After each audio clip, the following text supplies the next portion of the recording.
Nandito na sila sa accommodation namin. Psst! Ya! Madog! Psst! Ito talaga si Mama Dog, gala mga boss.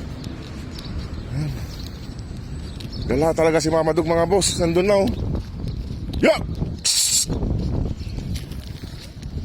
Ayun oh. Kasama si Mama Dog. Nandiyan na sila. Madog! Napalayo sila oh. Ang layo na nito mga boss. Nandito yung accommodation namin oh. Iyahatid ko sila. Wala, kala ko nawala na kayo. Iyahatid ko dun mga boss. Naku naman. Anong oras na? Bilisan nyo. At papasok pa ako. 6:30 na. Iniwan nyo yung isang... Mga boss, napapalayo na sila ng pagkagala. Nandito na sila sa accommodation namin. Ito yung accommodation namin, oh. Ang layo na nila.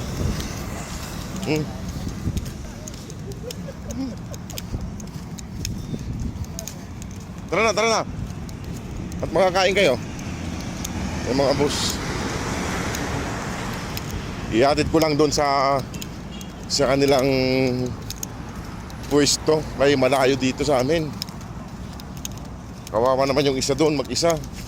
Iniwan nyo. Ayan mga boss.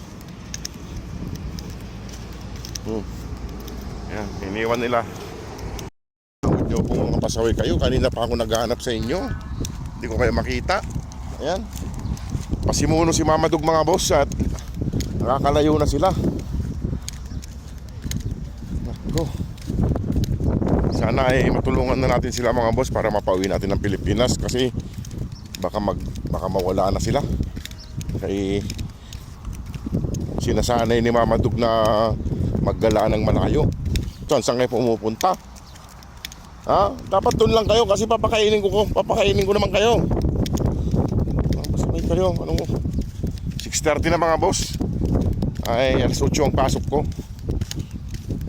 Ihatid ko lang doon tapos balik na agad ako para maggayak ng mabaunin at dadalhin sa company. Kasi lumabas ako ng alas 4. Alas 4 pumunta na ako doon sa kanila ng hapon kaso wala sila doon, hinanap ko pa sila. Halos 2 oras na tayo naglalakad para makita lang sila. Mga pagod na. Layo kasi ng pinuntahan nila.